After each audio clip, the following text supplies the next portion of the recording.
से कैसे अब आपको सावधानी बरतने की जरूरत है, इसे लेकर गंभीर होने की भी जरूरत है, उसकी भी बातचीत होगी। और साथ ही साथ बात होगी उस शिक्षा, उस सिस्टम की जिस पर सबसे ज्यादा फोकस इस वक्त दिया जा रहा है। बिहार में क्वालिटी एजुकेशन को बढ़ावा देने के लिए शिक्षा विभाग ने एक बड़ा फैसला किया है।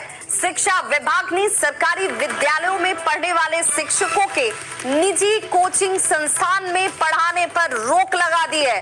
अगर शिक्षक ऐसा करते हुए पकड़े जाते हैं तो उन्हें अपनी नौकरी से भी हाथ धोना पड़ सकता है।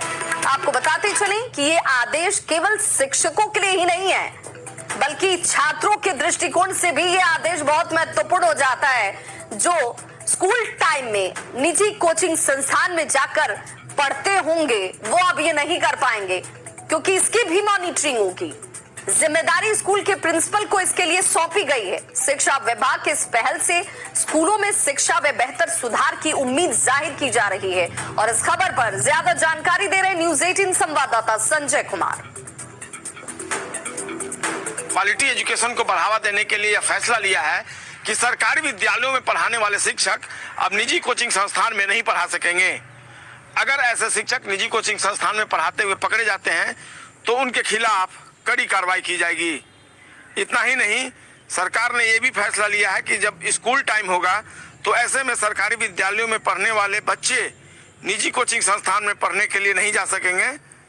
तो निश्चित तौर पर अब बच्चों के लिए भी ये रिस्ट्रिक्शन लगाया गया है कि वो जब विद्यालय टाइम होगा, जब स्कूल टाइमिंग होगा, तो वैसे में वो निजी कोचिंग संस्थान नहीं जाएंगे। इतना ही नहीं, ये भी फैसला लिया है शिक्षा विभाग ने कि स्कूल में अब शिक्षक किसी तरह का कोई रील्स नहीं बनाएंगे, यानी स्कूल में रील्स बनाने पर भी रोक लगा दी गई है। ऐसे कार्यों में शिक्षकों की अगर संलिप्तता पाई जाती है, अगर ये साबित हो जाता है कि उन्होंने सरकार का जो ये आदेश है इसकी अगर अवहेलना की है, तो उन्हें नौकरी तक से निकाला जा सकता है। इसको बढ़ावा देने के लिए और पढ़ाई लिखाई के लिए कोई रोक नहीं लगाया गया है।